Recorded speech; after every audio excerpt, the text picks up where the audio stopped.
ano pa masasabi mo? Sobrang pasasalamat mo sa mga kababayan natin, di ba? Sobrang, actually, magsisimula pa lang kami ng kampanya eh. So parang nakakaano to, overwhelming to sa akin. Kasi lalo mong parang sisipagan, lalo mong pagbubutihan. Alam mo, importante to eh. Importante naman, hindi ka naman mag-number one, importante manalo ka. Kasi pag nanalo ka, magagawa mo na. Kaya nga sa sinasabi ko sa programa ko, araw-araw, may boses na kayo sa Senado.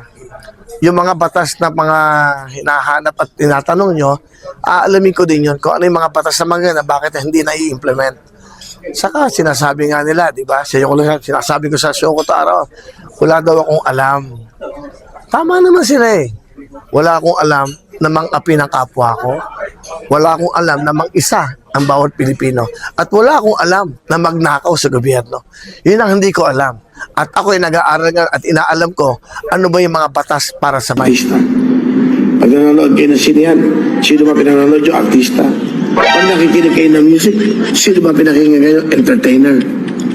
Tapos pag tumatakbo na kami at pag gusto namin magservisyo, ayaw nyo. Di ba?